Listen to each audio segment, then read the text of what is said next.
Police verification ল'ব লাগিব, মৌজাদাৰৰ certificate ল'ব লাগিব, গাঁওবুঢ়াৰ চাৰ্টিফিকেট ল'ব লাগিব, MLA ঘৰত যাব লাগিব, মন্ত্ৰীৰ ঘৰত যাব লাগিব, তেতিয়া মানুহজনে ভাবিব যে মোক ৰেচন কাৰ্ডখন কিয় দৰকাৰ।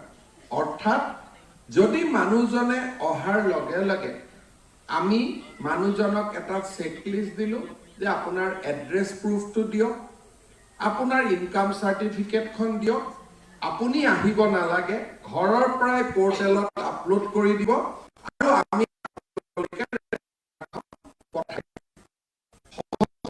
সৰল হ'ল, চিম্পল হ'ল। আগতে পুলিচ ভেৰিফিকেশ্যন ল'ব লাগে পাছপৰ্টৰ কাৰণে, থানাত মাতিব, এজন SI বা ইন্সপেক্টৰে এজন বিশ্ববিদ্যালয়ৰ উপাচাৰ্যক মাতিব যে আপোনাৰ ভেৰিফিকেশ্যন কৰিব লাগে, আপুনি মোৰ থানাত আহিব। উপাচাৰ্যজনে প্ৰথম চিন্তা কৰিব যে মই থানাত যোৱাৰ সময়ত তাতে বা কি পৰিৱেশ থাকিব, কাৰণ থানাত সেই সময়তে ডকাইত এজনো ধৰি আনিব পাৰে, চোৰ এজনো ধৰি আনিব পাৰে, ডকাইত চোৰক চাবৰ কাৰণে বাহিৰত বহুত মানুহ আহিব। সেই সময়তে ময়ো গৈ পাম, কোনোবা ৰাতিপুৱা সাংবাদিকে লিখি দিব যে এই ডকাইতজন উপাচাৰ্যগৰাকীৰ সম্পৰ্কীয় আৰু উপাচাৰ্যগৰাকী থানাত এইকাৰণে গৈছিল যে ডকাইতজনক মুকলি কৰিবৰ কাৰণে আবেদন কৰিবৰ কাৰণে থানাত গৈছিল। কোনেও নুসুধিব যে এই ভিৰৰ মাজত আপুনি কিয় আহিছিলে, কিন্তু মানুহজনৰ কাম কি পাছপৰ্ট লোৱা। এই পাছপৰ্ট লোৱা কামটো যদি আমি পুলিচৰ মানুহ এজন উপাচাৰ্যগৰাকীৰ ঘৰলৈকে যায়, বহি চাহ একাপ খাই প্ৰয়োজনীয় কথাখিনি এপত লিপিবদ্ধ কৰি দিয়ে, গভৰ্ণমেণ্টখন সহজ হ'ল, গভৰ্ণমেণ্টখন সৰল হ'ল। আৰু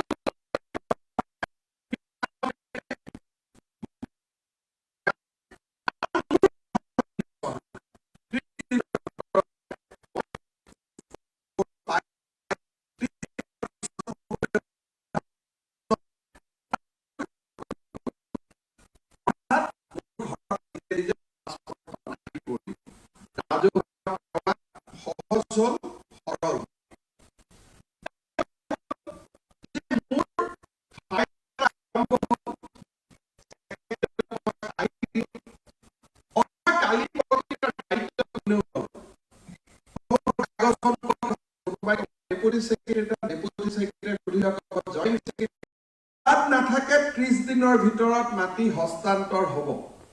এতিয়া এইটো মানুহৰ অধিকাৰ, বহুবিলাক অধিকাৰ আছে যে মই আজি এটা ফেক্টৰী কৰিব খুজিছো, ফেক্টৰী কৰাৰ কাৰণে মোক লাইসেন্স লাগে। 30 দিনৰ ভিতৰত যদি কোনো বিবাদ নাথাকে লাইসেন্সখন পোৱাটো মোৰ অধিকাৰ। ৰাজহুৱা সেৱাত বহুবিলাক সেৱা আছে যিবিলাক ৰাইজৰ অধিকাৰ, চৰকাৰে মাত্ৰ তাত ৰেগুলেট কৰে।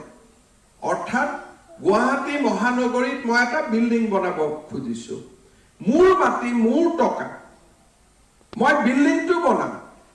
এটা মোৰে টকা খৰচ কৰি মোৰে মাটিত বিল্ডিংটো হ'ব, মই GMD অফিচত কিয় যাম?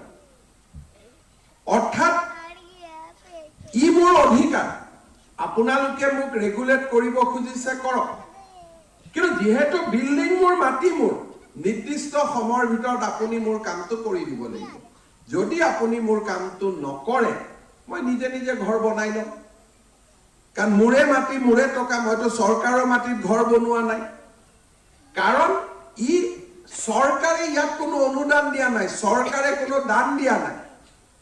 মোৰ ল'ৰা এজন মেডিকেল কলেজত জন্ম হ'ল, কন্যা মেডিকেল কলেজত জন্ম হ'ল, মোৰ ল'ৰাজন ছোৱালীজনী জন্ম হ'ল, মই তাক জানো।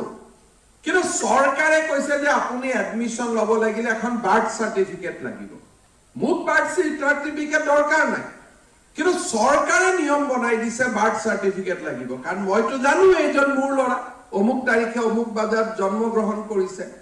কিন্তু আপুনি নিয়ম এটা লগাই দিলে যে স্কুলত এডমিশ্যন ল'বৰ কাৰণে জন্মৰ প্ৰমাণ পত্ৰ এখন লাগিব। যদি জন্মৰ প্ৰমাণ পত্ৰখন মোক নালাগে, চৰকাৰক লাগে, আৰু চৰকাৰক লগা জন্মৰ প্ৰমাণ পত্ৰ এখনৰ কাৰণে মই কিয় চৰকাৰৰ ঘৰত যাম? চৰকাৰে মোক এখন দি পঠাব, চৰকাৰকহে লাগে, মোকতো নালাগে।